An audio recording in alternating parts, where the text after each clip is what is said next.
ছেলেও নিজের জন্য 15 কোটি, কিন্তু কার থেকে এই টাকা নেন মালাইকা অরোরা? মালাইকা আরবাজের বিচ্ছেদ হয়েছে বহুদিন হলো। 15 কোটি টাকা খোরপোশ। মালাইকার বিচ্ছেদ কেন হয়েছিল? বলিউডের গ্ল্যামার বিচ্ছেদ ও প্রেমের জটিলতার কাহিনী এবার এলো প্রকাশ্যে। বিচ্ছেদের পরে কি সত্যি খোরপোশ নেন আরবাজ মালাইকা? এক সময়ের ভালোবাসা, আজকে রহস্যময় বিচ্ছেদ। অর্জুন কাপুরের সঙ্গে জড়িয়ে মালাইকার প্রেমের গুঞ্জন। সলমান খানের হস্তক্ষেপও পারল না বিচ্ছেদ রুখতে। ব্যক্তিগত জীবন ভার্সেস মিডিয়া, মালাইকার বিচ্ছেদের অমীমাংসিত কাহিনী কেন আবারও আলোচনায় এলো দেখুন। মালাইকা অরোরা বলিউডের অন্যতম গ্ল্যামারাস অভিনেত্রী ও নৃত্যশিল্পী। তিনি খান পরিবারের বধূ হয়েছিলেন আরবাজ খানকে বিয়ে করে।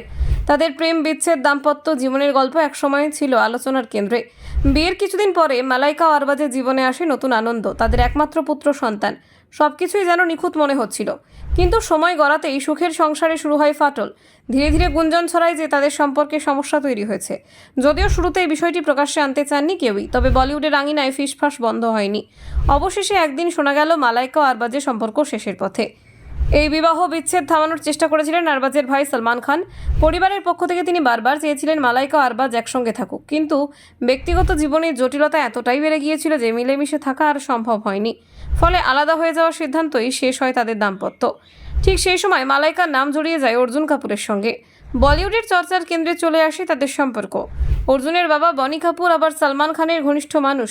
ফলে সম্পর্ক নিয়ে টানাপোড়েন বাড়তে থাকে খান ও কাপুর পরিবারের মধ্যে। গুঞ্জনে শোনা যায় সলমান নাকি বনি কাপুরকে সতর্ক করেছিলেন যে অর্জুনকে তিনি বলিউডে কাজ করতে দেবেন না। এমন হুমকি দিয়েও সম্পর্ক থামানো যায়নি। মালাইকার পাশে দৃঢ়ভাবে দাঁড়ান অর্জুন কাপুর। তবে যতটা দৃঢ় মনে হচ্ছিল তাদের সম্পর্ক, শেষ পর্যন্ত তা টিকিয়ে রাখা সম্ভব হয়নি। মালাইকা ও অর্জুন একসময় আলাদা হয়ে যান। বারবার খবরে ওঠে বিয়ে করবেন কি করবেন না, লিভ ইন সম্পর্ক কি স্থায়ী হবে, আবার কি তারা আলাদা হয়ে গেছেন? এইসব নিয়ে মিডিয়ার চর্চা চলতে থাকে। সবচেয়ে বেশি আলোচনা এসেছিল মালাইকা ও আরবাজের বিবাহ বিচ্ছেদকালে খোরপোশের বিষয়টি। শোনা যায় মালাইকা নাকি বিচ্ছেদের সময় 15 কোটি টাকা খোরপোশ বাবদ নিয়েছিলেন। এই খবর রাতারাতি ছড়িয়ে পড়ে মিডিয়ায়, কিন্তু খুব দ্রুত এই খবরের সত্যতা নিয়ে প্রশ্ন ওঠে। মালাইকার আইনজীবী প্রকাশ্যে এসে জানান এই দাবি সম্পূর্ণ ভিত্তিহীন। তিনি বলেন যে কোনো দাম্পত্যের বিচ্ছেদের পথে খোরপোশের পরিমাণ একান্তই ব্যক্তিগত বিষয়, যা প্রকাশ্যে আলোচনা করাটা উচিত নয়। আইনজীবীর বক্তব্যের পর অনেকে ভেবেছিলেন মালাইকা হয়তো সরাসরি প্রতিক্রিয়া জানাবেন, কিন্তু তিনি এই বিষয়ে খুব বেশি কিছু বলেননি।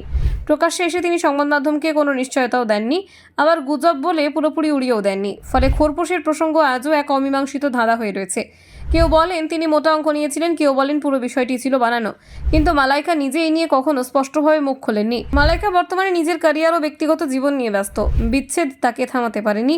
ফ্যাশন দুনিয়া থেকে রিয়েলিটি শো, সব জায়গাতেই তার উপস্থিতি সমানভাবে নজর কাড়ে। আরবাজ তার নিজের জীবনে নতুন করে গড়ে নিয়েছেন। দুজনেই নিজেদের মতন করে পথ চলছেন, অতীতকে পেছনে ফেলে। ব্যুরো রিপোর্ট, নির্ভীক বার্তা।